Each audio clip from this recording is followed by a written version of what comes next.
Good morning, people of the internet. You're listening to Debi Radio 79.5 FM, a podcast where we discuss the movie Grosse Pointe Blank 1 minute at a time. I'm Dev. And I'm Hugh, and on today's show, we are going to be looking at minute 51 of the film, starting off, of all places, inside the men's toilets at the Hippo Club. And on today's show, on our third attempt, we have my fellow host from Listening to Paint Dry, Mike. Welcome, Mike. Hey, thanks, guys, for having me. I appreciate it. It's good to have you on, buddy. My pleasure. Hopefully, this time we'll be able to succeed and get us take 3 or 4, isn't it? This is take 3 now, and we managed as much as 6 minutes of recording the first time. So let's see if we can hopefully Grosse Pointe Blank doesn't turn into Groundhog's Day for us, right? Yeah. Or in my case, Happy Death Day, which I finally watched last night for the first time. I've still not seen that. I need to see that. So good. Yeah. It's so good. I watched that and the sequel back to back. Honestly, I have not been so surprised by a film in ages. It's just fun. Pure fun. Anyway, to be fair, that it has in common with Grosse Pointe Blank. But yes, we are inside the club, which is where we've left off before, prior to this week, and we have that sudden moment where the revelation that having confronted the NSA agents and Martin Blank leaving, actually Gross has been there all along. Dan Aykroyd's character steps out of one of the stalls, confronts the agents, and starts accusing them of not actually wanting to do the job he's expecting them to do. Yeah. Fair summary? Yeah, I think that's fair. It's interesting having this tension in the film at this point where, initially it just feels like Gross is ratting out Blank and just like kind of setting the dogs on him. And this conversation, this dialogue clearly makes it apparent that Gross is taking this much more personally. He's getting personally involved, and he feels like he is in control of the narrative and what's going on, and the NSA agents are starting to really push back on that. And it's kind of interesting because we've only seen him, the first time we saw him ring them, one had the impression that he was being a narc, he happened to know them, but now that the power dynamic seems very, very different when they're so I mean, I do love the dialogue here. I love the NSA is just like, pulling Gross's leg a little bit as well. Like they're clearly not intimidated by him at all. No, they're not. Yeah. They are government sanctioned. But they're not assassins. No, but if someone dies on their watch, they're not overly bothered either, are they? Just another casualty. It's always a good way to start a scene with Dan Aykroyd in the bathroom, right? I mean, it's almost like it's comedy gold to begin with, Having just watched War Inc., or at least a good chunk of it, I didn't quite finish it last night. You will also be pleased to know that there is a Dan Aykroyd toilet scene in that film as well. So nice. So there's a checklist of what make Grosse Pointe Blank work, and that includes Dan Aykroyd in a toilet. Yeah. And it's an interesting confrontation too, because I as somebody who had to rewatch the movie, then go through the minute parts of it, it was interesting looking at it from a lens that I was going to analyze as opposed to be entertained by it per se. And so, I mean, it really is I really thought it was funny that you guys have pointed out that, the NSA really, the level of ambivalence that those two guys have is like almost not, it's epic in it. Like that in of itself feels like a story into itself, how they don't care about him. They just, they're there for a purpose, and whatever happens. Yeah. I mean, to them, Gross is just another informant, right? Like Gross has just ratted on somebody. Great, like we're all good now. Like you can go home, kind of a deal. Right. And it definitely his value to them. It's apparent that whatever value he brought has now been expended. Yep. Right. Yeah. Like, yeah. So, yeah. So we do then after the bathroom scene cut to Martin and Debbie leaving the Hippo Club, and you kind of see the building frontages in a way that I didn't really notice before. Like, I didn't recall him going past the Hippo Club on previous cuts where he's like going past the radio station, yet it's clearly a couple doors down. And it's got this weird like wooden frontage thing where everything else is like traditional brick. That just, I don't know, it looks really odd, and I can't decide if it looks like nicely designed or just terribly designed. I feel like it's the latter. Passing judgment on small towns. I mean, it's got this like kind of, you know, Wild West kind of vibe to it with the wood, or like, you know, a frontiersman's kind of vibe. You almost expect it to have swing doors. Yeah, there's a bit of that. It also reminds me of an Irish pub in where I lived in Switzerland, in Geneva, which was a really kind of very basic pub opposite the station. I mean, it was mainly just for people to drink when they're traveling, you know, like between picking up buses or trains and stuff.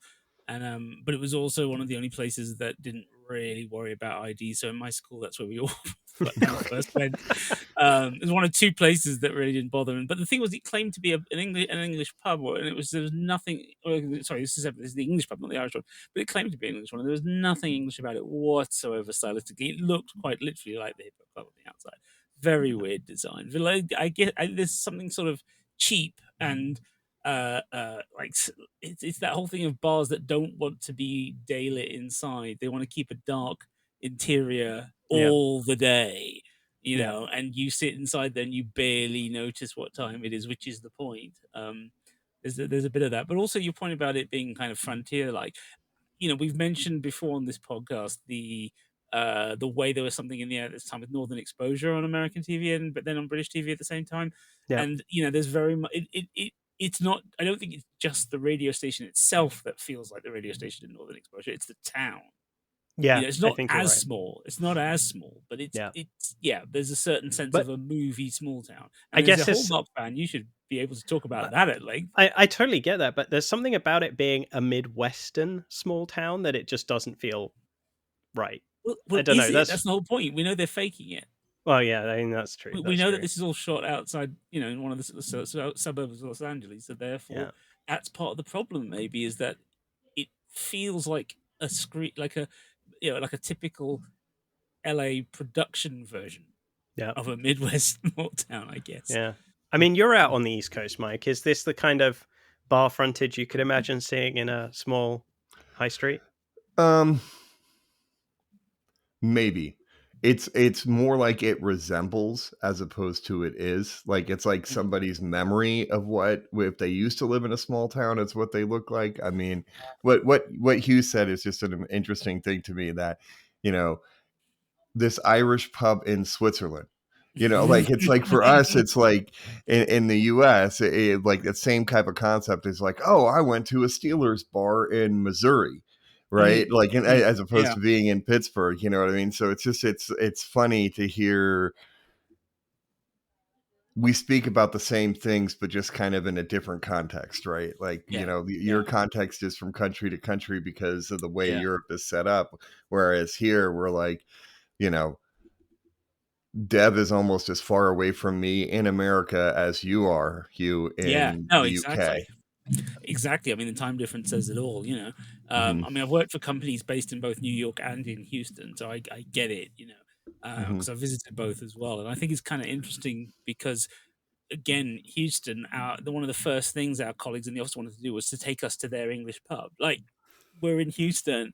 We don't need to go to an English pub. Right. You're in Houston, you need to get some Tex-Mex and some barbecue and absorb what the culture is. Absolutely. Get a big bowl of steak chili. You know. Well, we didn't do the barbecue till the second day. The first day we got off the plane and we went to the office, go to see my boss for dinner, and then afterwards it's like the friend the office assistant who we were staying with, she's like, right, we're going drinking, and takes us to this pub, and we're like, what? Why is this thing called the Richmond? It's like, I lived near Richmond. What's going on? It was bizarre. But there is that. But again, that's the sort of thing that sort of makes everything feel slightly less real. Yeah. Yeah. And that's the thing with the film, isn't it? And it's also what we said before about genre shifting within this film, because like we've gone from the thriller aspect just now in The Men's Lose, that staple of so many action films for God knows how long now, to the couple walking slowly down the very, very well lit nighttime street. There's nobody bothering them. There's no noise. There's nothing. It's very quiet. There's very much kind of movie sense of what it's like to be that couple. I do want to give a shout out to Amy in the background there, like dashing from the cab. She's clearly like forgotten something in the bar and is trying to get it back. Like that was just funny. I was like, yeah, beautiful little touch for the the background. They could have made. It's a shame they didn't make more of that. Like just a little bit more, like 10 seconds more. Do you know what I mean? Yeah. I think maybe a good way to put it is maybe it's like somebody from another country came in and saw what a Midwestern town looked like, and this was their memory of it. Yeah.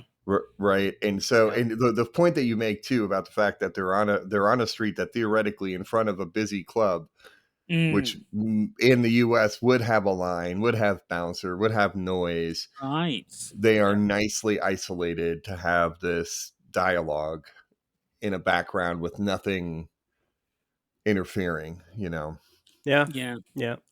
I mean, sadly, I think it really does come down to Hugh's point of like they're filming out in LA, and this is what they could get. Mm-hmm. I mean, I think Mike, your point about it being someone's memory. I think in this case, this is the whole thing, isn't it? We know that Cusack and his buddies, who are producers as well as co-writers, as well as in one case, and acting in a small role, we know that they're all from the Midwest.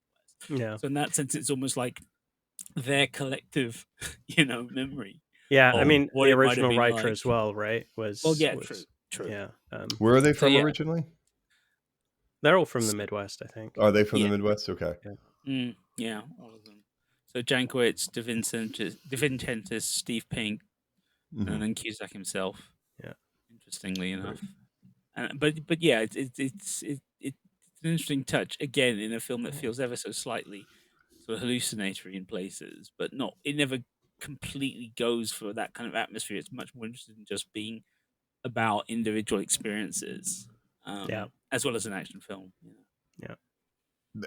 I don't know. I see. I guess too. You just made me think about it. Is it just supposed to be? I guess maybe the nature of it almost maybe the outside of the club was somewhat disposable to them as far as the context goes, and so they were just like, okay, we'll just put a little bit here and here. Those will be hints that we're in a Midwest town and go. You know what I mean? Like that. Maybe it's just supposed to allude to a location, and they don't want you to focus on the location at all. They want you to hear the dialogue. And they wanted a real location, right? So they wanted a location that gave you the radio station. I think the radio station is probably the most important element of this, given that they were clearly shooting both inside and outside of that building. Mm-hmm. So I think it was just like, what can we do to put up a bar?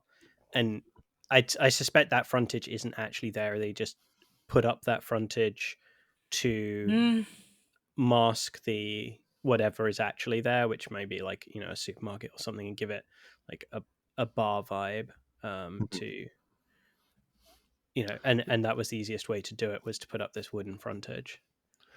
Yeah, and in all fairness too, there are places that are like, you could go to a strip mall here in the US, anywhere in the US, and go to a Japanese steakhouse that's one of 20 businesses in the strip mall, and the whole front of the Japanese steakhouse is done like a temple or a dojo, so it looks way out of place with the rest of what's in the strip mall. And so, or even it could be like there was a Renaissance style restaurant. It wasn't medieval times, so there were no knights or anything, but the whole front of it was a castle, a fake castle. But then on one side it had like a Petco, and then the other side it had, a shoe store, and so it just looked, it was anachronistic at that point. Like it looked out of place and out of time.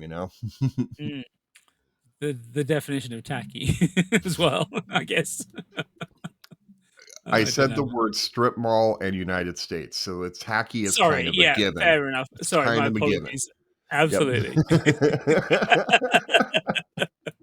I think the whole concept of strip mall in and of itself, especially like in the US where you get a major mall and then around it it's circled with orbits of strip malls. And so apparently the commercial gravity of a mall draws in the weaker strip malls into its orbit, Gotcha. Interesting. It's a black hole of dollars. Yeah, well, it's also that whole thing about, it's also about where the footfall goes, doesn't it? Yes. Because, we've got this problem in the town I live in here in Wickham where they built a new, proper, big-sized shopping mall back in the late 90s, which finished in the early 2000s. Gleaming and glass and all the rest of it, and it practically killed off the town centre itself. And so in the 10+ years I've been living here, they've been working really hard to try and keep the town centre and the high street going, simply because footfall has gone completely in a different direction. Occasionally there are bits of it that have that sort of feel. You kind of like, really, we're going to put that shop there? Okay, I guess we kind of have to, because there's nothing else going on in that bit. Yeah. But yeah, Debi's, it's kind of interesting how, the way that the edit almost reminds us that Debi has absolutely no clue what's just happened in the men's. The mood, the film itself, the mood shifts so neatly between those. There's that tone in the bathroom, which is there going to be a fight? Is something going to happen or not? Are they're sizing each other up? They're being wise asses to each other, but where's it going to go? And then we switch outside, and at no point in this scene am I thinking, God, Grosse is going to come out behind them and shoot them or anything. Do you know what I mean? There's just no sense of that. Yeah. We're back in rom-com territory, and the way they stop outside the radio and the neon light lights her up, in the shadow is, it's really creative and cool and interesting in a film which is, moving around constantly between tones. Yeah.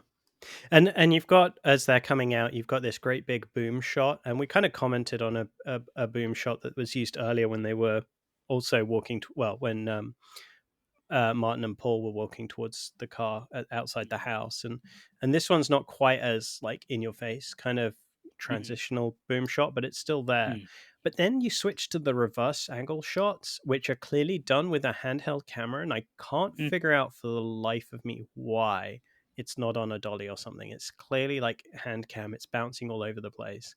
And I think it's to give the impression of walking. Like it's that kind of, well, no, it's the opposite of Aaron Sorkin's walking shots where that is always on a dolly, right? But the walk and talk is them going backwards with and those are super smooth, right? Like you see the characters walking, but the camera is not walking, and the camera in this instance is walking, and I can't figure out why that choice was made, because it feels wrong.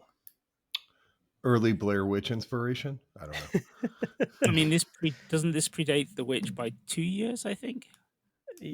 A year, 2 years, something like that. Yeah, something like that. Just barely. But everyone is messing around with cheaper, smaller cameras and handhelds, and post Pulp Fiction, not post Pulp Fiction, post kind of indie crime boom, with people trying different things, and some people are going static and classical, and others are moving around.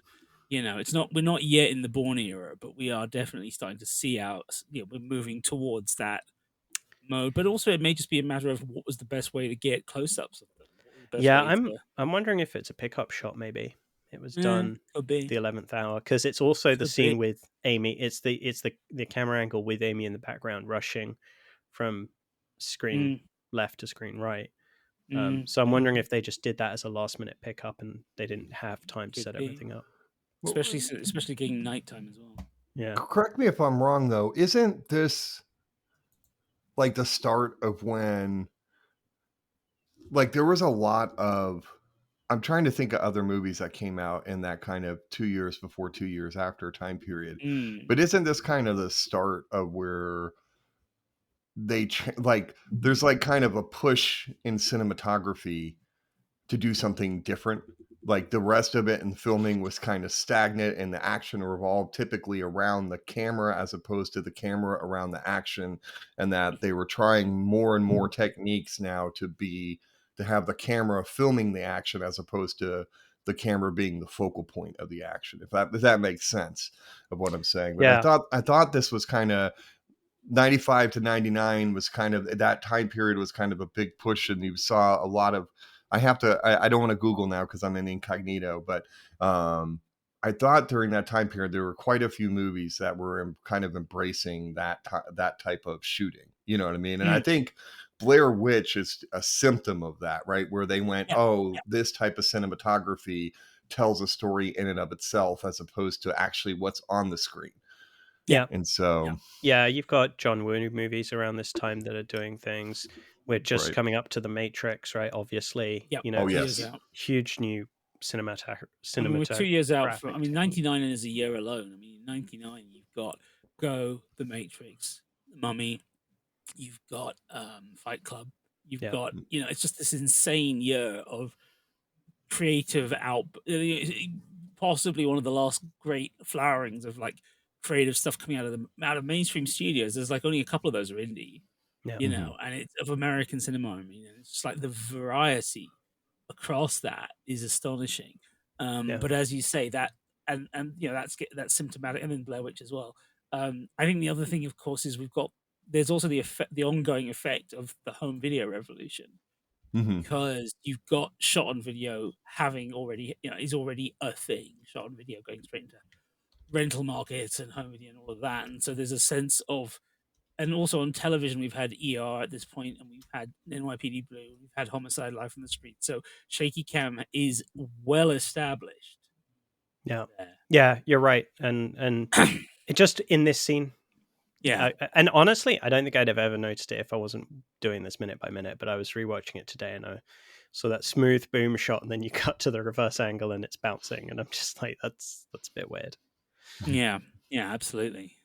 This was minute 51 of the Grosse Pointe Blank podcast, Debi Radio 79.5 FM, featuring your hosts, co-writers and co-producers, Dev Soligar and Hugh David. Today's guest was Mike from the Listening to Paint Dry podcast. Mike, tell us all about Listening to Paint Dry and where we can find it. Listening to Paint Dry is a podcast about the art and hobby of miniature painting. It's where three nerds get together and interview artists around the world about the fascinating side of miniature painting. You can find us wherever you get your podcasts. You can also find us on Instagram, Facebook, and X at Listening to Paint Dry. Awesome.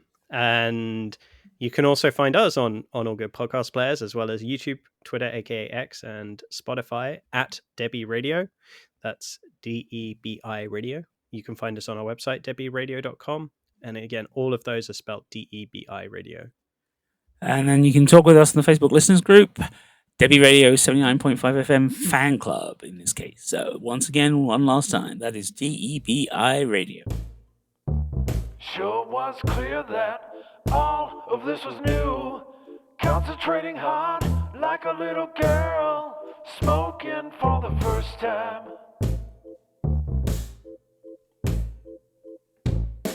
It wasn't a moment,